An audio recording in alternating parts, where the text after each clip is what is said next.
Coming up on Mountain News at 5:30, FEMA is now on the ground in the mountains, helping flood survivors apply for assistance.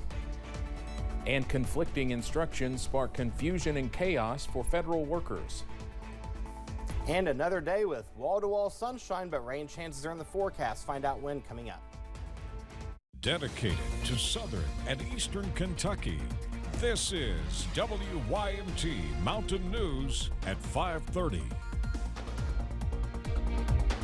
Good evening, I'm Steve Hensley. FEMA is now on the ground in eastern Kentucky, helping flood survivors apply for disaster assistance.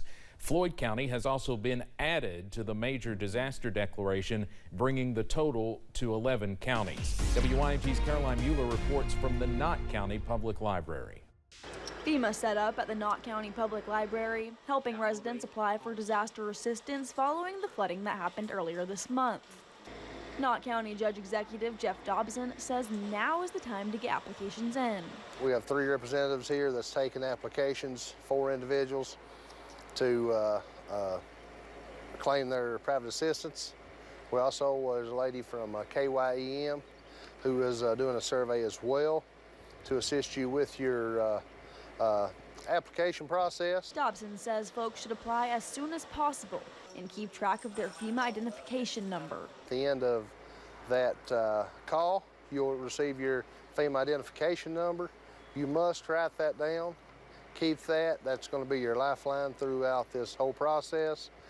You will not be able to access any of your application without that number after it's submitted. LaShonda Bates applied for assistance after floodwaters damaged her driveway and foundation. We kind of live on an embankment and it has 2 creeks that go through our driveway. Our driveway got washed out. It washed our embankment out, and now our foundation on our carport is cracking and the bank is sliding, and if we don't get it fixed, we'll lose it all. She estimates repairs will cost between $10,000 and $15,000 and says she is grateful for the county's quick response. The county's really done really great. Our magistrates have reached out. Everybody in the county's reached out, trying to see what they can do to help get us assistance with supplies, water. We were without water for a while. Our gas pipe was affected, so I mean everybody's been really great. FEMA is accepting applications at the library Monday through Friday from 9 a.m. to 6 p.m. with weekend hours expected soon. In Knott County, Caroline Mueller, WYMT Mountain News. Other counties can expect FEMA to set up in the coming weeks. Details about that are available on our website, WYMT.com. And we just learned a short time ago from Governor Andy Beshear's office that he will be visiting FEMA registration intake centers tomorrow. At 1 o'clock, he's expected to be at the Hal Rogers Forum in Hazard and the Knott County Opportunity Center in Hindman after that around 2 p.m. First responders in Louisville responded to a suspected gas leak today. It happened near 5th Street and Jefferson Street. Several buildings, including Metro Hall, were evacuated. Louisville Mayor Craig Greenberg says crews were working to determine where exactly the gas leak came from. A level 2 hazmat situation was declared as a result. Folks were asked to avoid the area while crews looked into the issue. A resolution that would establish a Make America Healthy Again Kentucky task force is now headed to the full Senate for consideration. It's sponsored by Shelley Funk-Frummeyer, who wants to integrate principles of the Trump administration's Make America Healthy Again movement here in Kentucky. The task force wants to promote preventative therapies and alternative treatments, hoping to address the root causes of long-term illnesses. We want to encourage the adoption of less invasive, more holistic treatments for conditions that are often managed with expensive pharmaceuticals, consistent with MAHA's commission focus on restoring American health over corporate profit.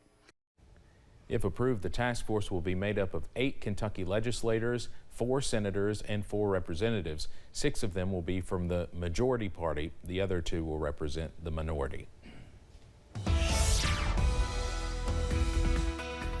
Well, as advertised, we had another picture-perfect day across eastern Kentucky. Take a look here at our tower cam here at the WYMT studios from earlier today. A few little clouds, but other than that, again, wall-to-wall sunshine was the name of the game for your Tuesday. And we're seeing temperatures right now in the mid to upper 60s. Some places even made it into the low 70s, especially over towards Williamsburg, Somerset.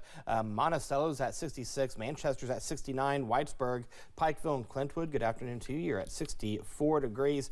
All is quiet on live pinpoint Doppler radar. This will get a break tonight, and for the most part tomorrow. It's when we get into the evening hours of your Wednesday that the rain chances start to pick up. Tonight, though, a beautiful night to fire up the grill and grill out. Why not? Temperatures will be in the 50s and 60s for the next couple hours. We'll get a 59 by 7 o'clock, 38 by 4 a.m. When you wake up in the morning, temperatures in the mid to upper 30s will greet you. But again, rain chances are in the forecast. We'll talk about that. Plus, have a sneak peek of the weekend coming up in a few minutes. Steve. All right, thank you very much, Eric. There is confusion among federal workers about whether they are required to respond to an email from Elon Musk, who is heading up President Trump's efforts to slash the size of government. Musk wants 5 bullet points from the employees outlining what they did last week and said failure to reply would result in them losing their jobs. It's just the latest job-cutting efforts from Musk's Department of Government Efficiency. CBS's Erica Brown has the latest from the White House.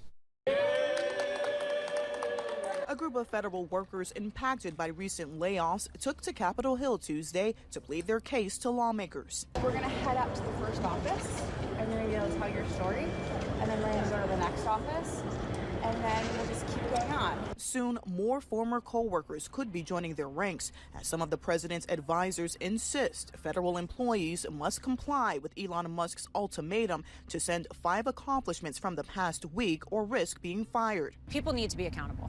You need to be able to answer the question. If you couldn't answer it yesterday, you have till today.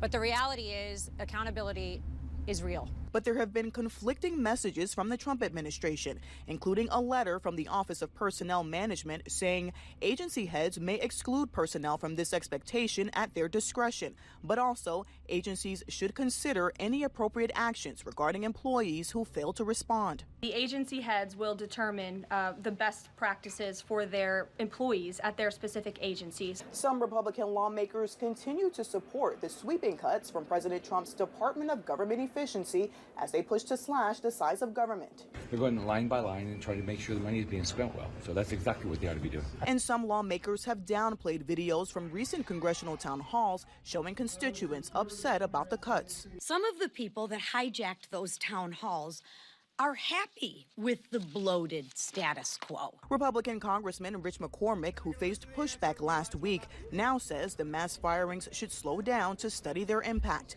Erica Brown, CBS News, the White House. The White House says more than 1 million federal employees have responded to Musk's email outlining what it is they did last week. The U.S. is expanding a Cuban visa restriction policy. Secretary of State Marco Rubio said it will target what he called forced labor linked to the Cuban labor export program. He says it applies to current or former Cuban government officials and others, including foreign government officials and their immediate family members. For decades, Cuba has sent doctors and nurses to natural disasters and disease outbreaks globally to foster solidarity with Cuba. New developments in the Trump administration's plan to dismantle USAID.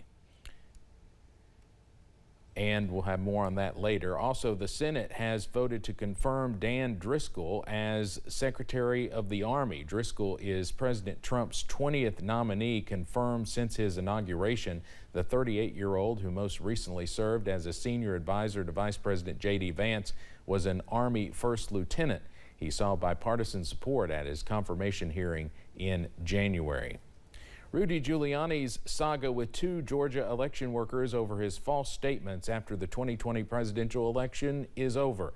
Lawyers for Wandrea Moss and Ruby Freeman told a federal court Giuliani satisfied the defamation judgment against him. He reached a settlement to resolve the nearly $150 million judgment last month, narrowly avoiding a second trial. Giuliani was ready to fight for his Florida condo and New York Yankees World Series rings. Pope Francis was well enough to meet with Vatican officials to approve new decrees for possible saints and make some major governing decisions. This suggests he is getting essential work done despite being in the hospital in critical condition with double pneumonia. In an update from the Vatican this morning, officials say the Pope slept well all night. Coming up on Mountain News at 5:30, think college admissions are all about GPA? Think again.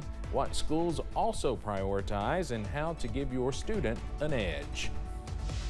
Temperatures right now are in the mid to upper 60s. We'll see an overall nice day again on Wednesday, but rain chances pick up. Find out when in the First Alert forecast in a few minutes.